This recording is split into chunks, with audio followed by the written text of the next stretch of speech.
Hey, good morning, everybody. It is August something, about 9 in the morning.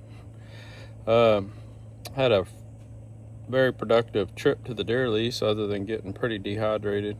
It was 102 degrees out there, and I was out there for 8 or 9 hours by myself, filling feeders, trimming limbs, all kinds of stuff, working on cameras and fences. And anyway. But I do have a little hunting spot here at the house. As most of y'all know, we live on a little piece of land, just under 21 acres here in Leon County. And I originally gave up deer leases whenever we got this property, just because of money and time, and just part of the financial arrangement to try to afford this property. But I do maintain a couple stands here. But I stole one of my deer feeders from this property to take to the deer lease because I didn't have enough equipment for out there in Corrigan, Texas. But I'm just gonna give y'all a little tour of my one remaining hunting setup here. Our property is kind of a long rectangle, and we live at the front of the rectangle, and I hunt in the back, at the back of the rectangle. We have a creek that divides our property roughly in half, about 10 acres on each side. If you follow the channel, you've seen our bridge flood out a few years ago and be replaced with a welded real bridge that's not going anywhere, hopefully. I'm gonna go across the bridge and fill up a feeder and show y'all my stands and my shooting lanes and stuff like that. Hope you enjoy. So on the way back from the deer lease, I got home and noticed that my plastic roof is missing. I took off all the hardware that was along the roll bar, but it had broken plastic. I guess I had my windshield at the half closed or 3/4 closed position. Not this position, that's fully open. Only thing I can think of is the air was going up and got up underneath the lip, and maybe it was, I don't know, 4 or 5 years old.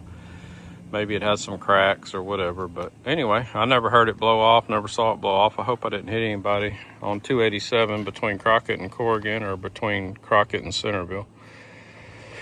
But that's another expense we got to deal with.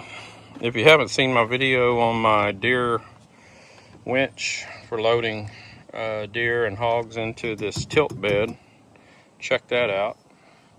It's in my channel or playlists. And I got a Harbor Freight winch.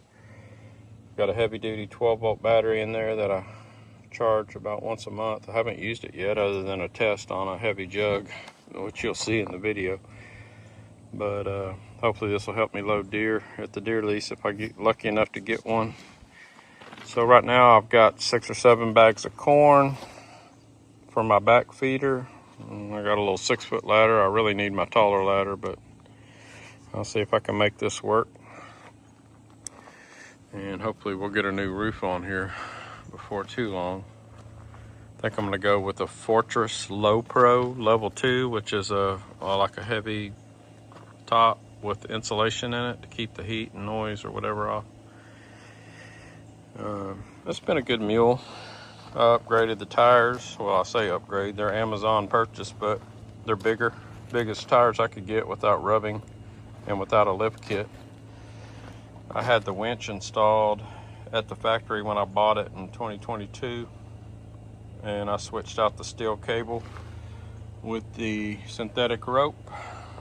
I had a local guy install my Amazon light bar, and I also had some side lights, work lights put on it. I have a backlight for lighting up the bed, which will come in handy during deer season. Everything's wired into a couple switches. Sorry about that. So I got it rigged up pretty much. I have a trailer hitch that I use for pulling around my small 5x8 trailer when I'm doing some work here. Like I said, it's got a tilt bed. All you do is undo these latches on each side, and this whole bed will tilt up. Open the tailgate and try to drag a deer up in there with that winch. That's really about it for accessories.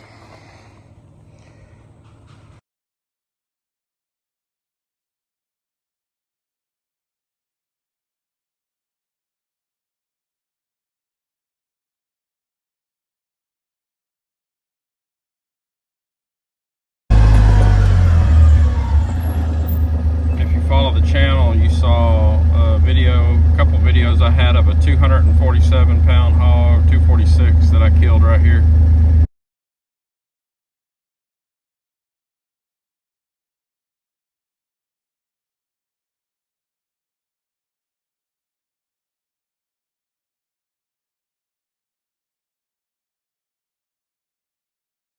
I pulled that feeder up. I need to get those rebar or T-posts out of the ground before I accidentally mow over them and ruin my brush hog.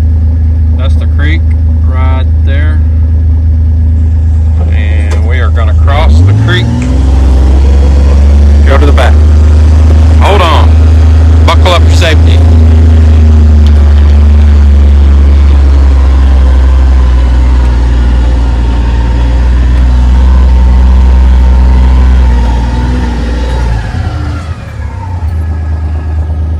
Beautiful little spot, spring-fed creek. Been seeing some little perch swimming around in there. This warmer water, usually it's too cold for anything. And check out the video of our bridge flood a few years ago. My bridge ended up over there in the trees. Luckily we've got a real bridge now, 40-foot I-beams. Let's go.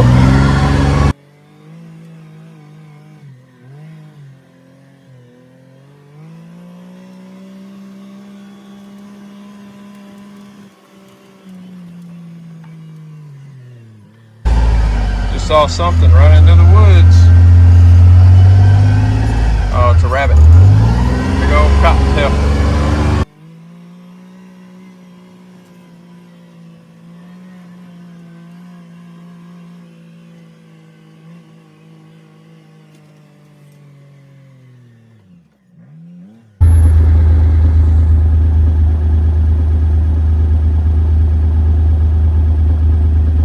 Rifle stand up on the hill.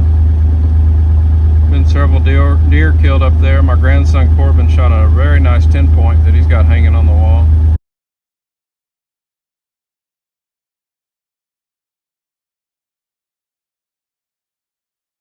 And I've got a bow stand right behind that pine tree, kind of in the woods. You can see the leg right there. It's a 10-foot, 4-legged quad pod. Hence the word quad. I'll be back.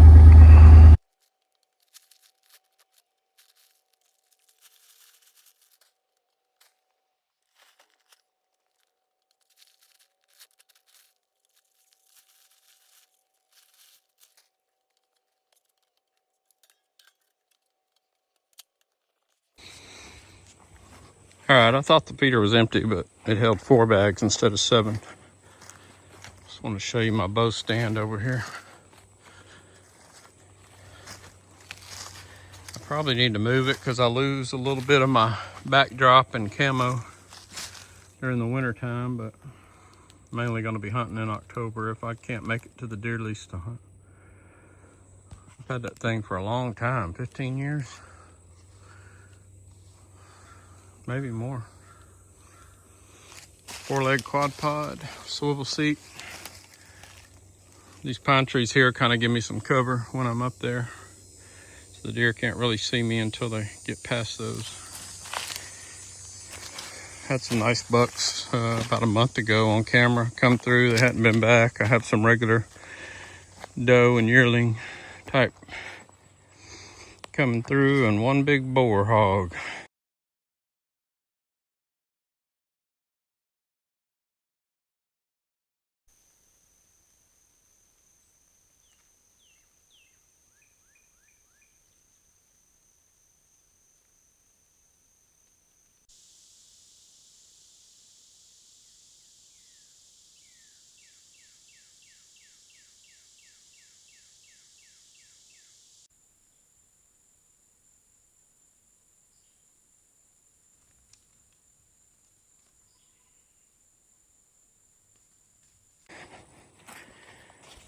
But it's a nice little shooting lane, and I've got 2 more shooting lanes. They're not as long as this one because of my back fence location.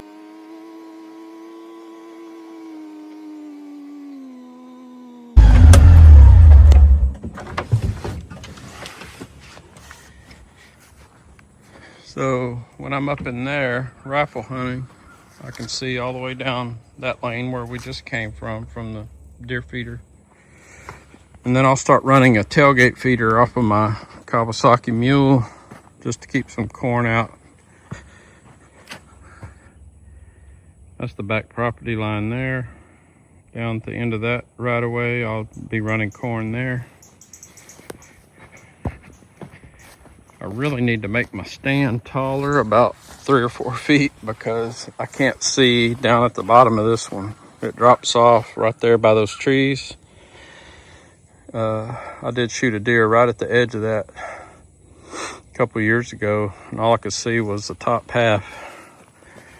But me and Daisy the Catahoula drove down there at the end of season last year to put out some corn or do something, and there was a huge buck laying down with a doe right down there. So if I could replace those 4 or 5 foot legs with some 8 foot legs, I might be able to see down there, but that's just not something I'm going to tackle this year since I have the deer lease. We're surrounded by smaller properties, except for the one behind us is pretty big, but it's hard hunting here. The deer are all spooked up. I'm going to say hey to my Daisy girl. In case y'all don't follow along, she died this year. This will be my first deer season without her. Faithful tracking dog. She knew it was time to work when I pulled out her yellow 15-foot tracking leash and told her, let's get that deer. She would just come unwound, jumping around, whining, barking, running to the mule, running to the truck. She didn't know whether to crap or go blind.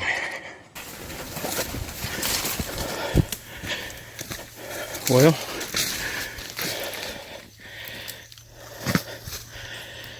get him, Daisy. Good girl. Get him. Good girl. Watch him.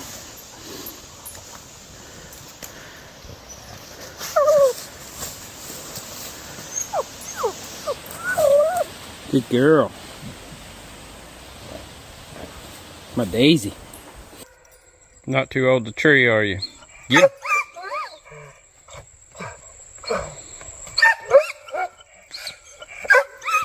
Daisy treeing a squirrel.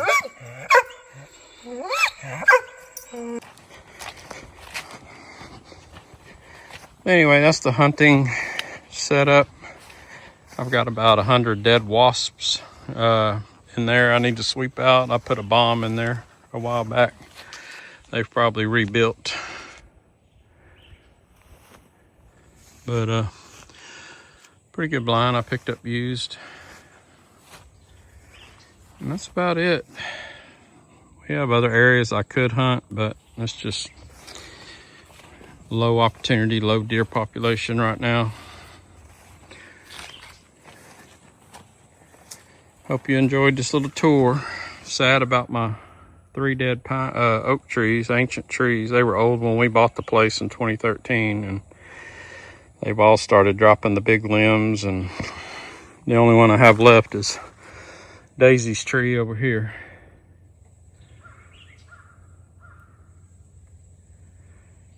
All right, thank y'all for watching.